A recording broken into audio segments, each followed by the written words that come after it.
It is easy to assume that hesitation comes from ignorance, from not knowing enough, from lacking information.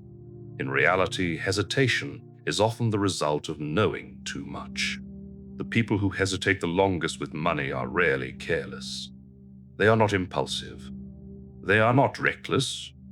They are thoughtful, analytical, cautious. They read, they compare, they consider scenarios, they imagine outcomes. And then they wait. At first, that waiting feels intelligent. It feels measured. It feels like respect for complexity. Smart people understand that financial decisions are rarely simple. They know markets are unpredictable. They know risk hides in places that models fail to capture. So they try to account for everything. They want to see the full picture. They want to understand the downside. They want to avoid mistakes that look obvious in hindsight. The problem is not the desire to understand. The problem is what happens when understanding becomes a prerequisite for action. Because understanding never finishes. There is always another variable, another report, another opinion, another reason to pause, and the more intelligent a person is, the easier it becomes to justify that pause. Intelligence provides language. Language provides reasons. Reasons provide delay. This is how analysis quietly turns into paralysis. It rarely announces itself. It feels responsible. It feels discipline. It feels like restraint. But restraint, when it is disconnected from time, becomes a cost. Smart people often overestimate the value of precision. They believe that better information will lead to better timing. That clarity will reveal itself if they are patient enough. But markets do not wait for clarity. They move through uncertainty. They price expectations, not confirmations. By the time something feels obvious, it is usually reflected in price. This creates a painful irony. The more someone understands risk, the more they fear being wrong. And the more they fear being wrong, the longer they avoid being exposed. Exposure is uncomfortable. It provides feedback. It challenges assumptions. And feedback is the one thing analysis cannot simulate. You can model outcomes. You can read history. You can study theory. But you cannot fully understand your own behavior under uncertainty until you experience it. Smart people delay that experience. They believe preparation will replace exposure. It doesn't. What preparation actually does is raise the standard for action. Each new piece of information adds another condition, another requirement, another reason to wait. Eventually, the decision becomes heavy, not because it is complex, but because it has been delayed. The longer a decision is postponed, the more meaning it accumulates. It stops being a step. It becomes a statement about competence, about identity, about intelligence.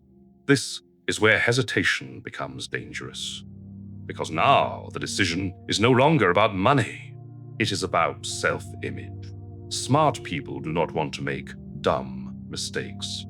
They do not want to look careless. They do not want to confirm their own fears. So they seek certainty. Not in markets, in themselves. They wait until they feel confident enough to act without regret. That moment rarely comes. Confidence does not appear in advance. It is built through repetition, through small exposures, through imperfect decisions.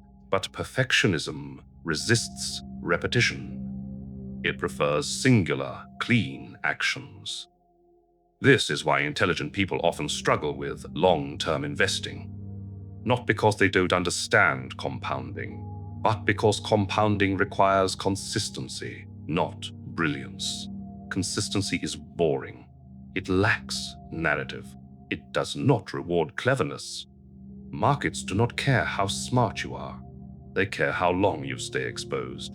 Hesitation shortens exposure. Even when intentions are good. Another overlooked factor is social comparison. Smart people are often aware of how decisions will be judged. They imagine conversations, explanations, criticism. They want their choices to sound reasonable. Waiting sounds reasonable. It is easy to defend, easy to explain, easy to justify. I'm still researching. They signal thoughtfulness. Action, on the other hand, invites scrutiny, especially if results are negative in the short term. So hesitation becomes socially reinforced. It feels safer not only financially, but reputationally. Markets do not reward reputational safety. They reward time in the system. This creates a subtle trap. Smart people often aim to minimize mistakes. But investing is not about avoiding mistakes. It is about surviving them. Mistakes are inevitable. Volatility is unavoidable. Discomfort is guaranteed. The goal is not to eliminate these experiences. It is to make them survivable. Hesitation avoids mistakes in the short term, but it amplifies their impact later. Late exposure concentrates risk. It reduces recovery time. It increases emotional pressure. Early, gradual exposure does the opposite. It spreads learning. It normalizes volatility. It builds tolerance. Smart people understand this intellectually. But understanding does not override instinct. Instinct seeks comfort. It seeks control. It seeks certainty. Intelligence simply gives instinct better arguments. This is why hesitation feels so rational. It is not fear shouting. It is fear speaking politely. The market does not respond to politeness. It responds to participation. Participation does not require brilliance. It requires acceptance. Acceptance that prices will move, that timing will be imperfect, that outcomes will not align neatly with expectations. This acceptance is easier when the stakes feel small, which is why delaying often increases difficulty rather than reducing it. The longer you wait, the more you feel you have to get it right. Smart people often believe they are waiting for the right framework. No framework can guarantee outcomes. It can only define ranges, and ranges are still uncertain. This realization is uncomfortable for analytical minds because analysis seeks resolution. Markets offer probabilities. Probability never resolves. It only updates. Once you see this, hesitation starts to look different. Not like intelligence, but like an attempt to escape probability. The irony is that probability is unavoidable. Even doing nothing is a probabilistic choice. Choosing not to act is choosing a distribution of outcomes, one that is rarely examined.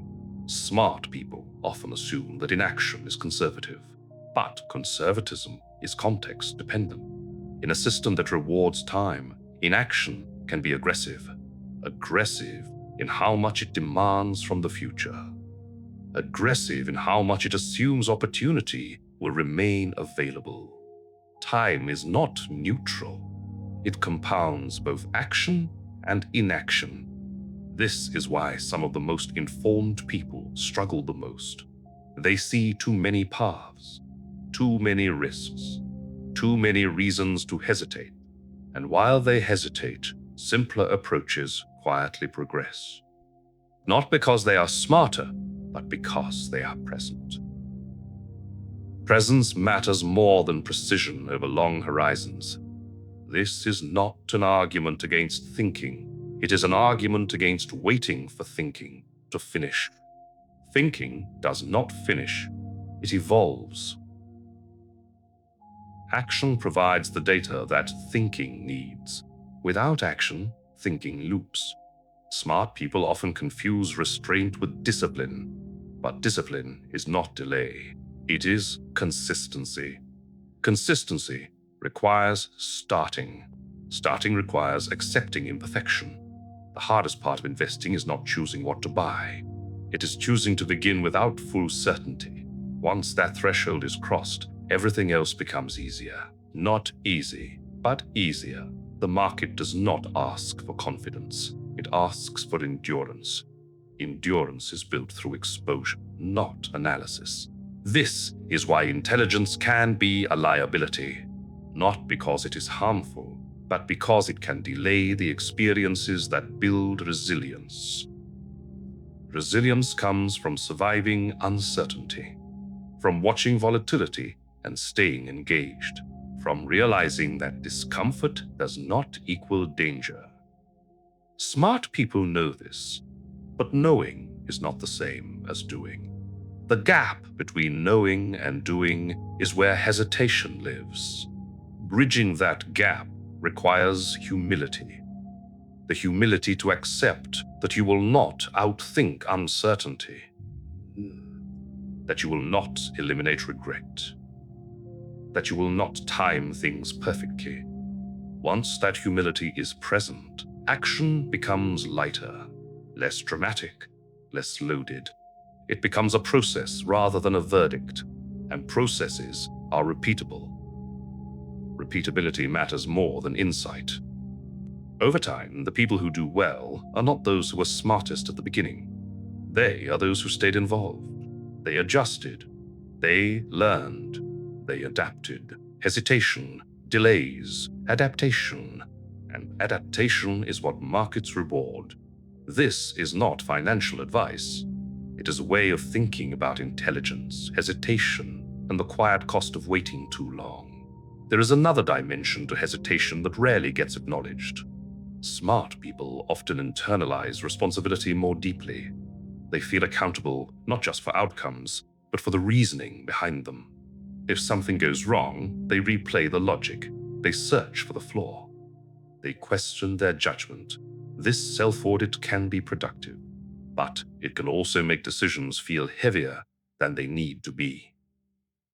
When every choice becomes a reflection of competence, the cost of being wrong increases, not financially, psychologically.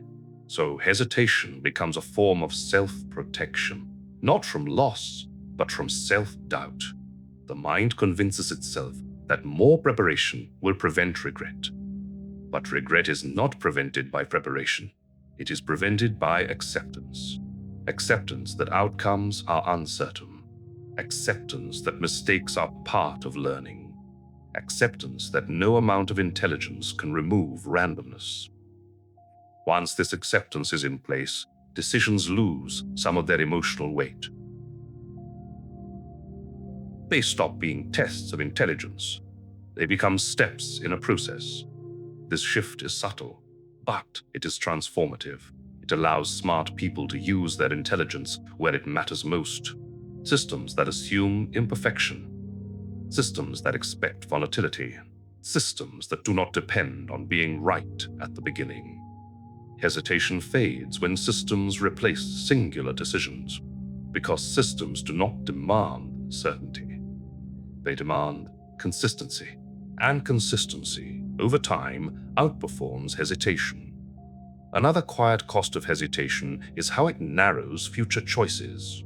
When action is delayed, options do not remain static. Some disappear.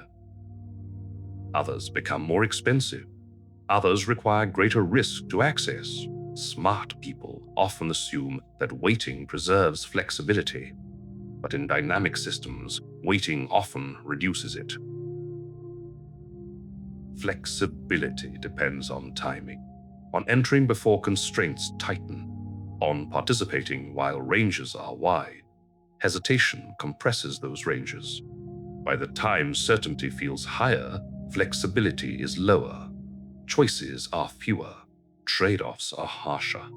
This is why early, imperfect action often creates more freedom than late, perfect action. The paradox is that smart people understand this concept abstractly. They can explain it, teach it, advise others on it. but applying it personally requires vulnerability. It requires stepping into uncertainty without intellectual armor. That step feels unnecessary until it becomes unavoidable. By then, the cost of hesitation has already been paid. This is not a criticism of intelligence. It is a reminder of its limits. Intelligence is a tool, not a shield. Used well, it builds systems. Used defensively, it builds delays. The difference is not knowledge. It is willingness to accept uncertainty as permanent. Once uncertainty is accepted, hesitation loses its power. Decisions become lighter. Progress becomes incremental. Learning becomes continuous. And time, finally, becomes an ally rather than an adversary. Most financial decisions aren't about information. They're about how you think. If this perspective resonates, you can subscribe to the channel for future videos.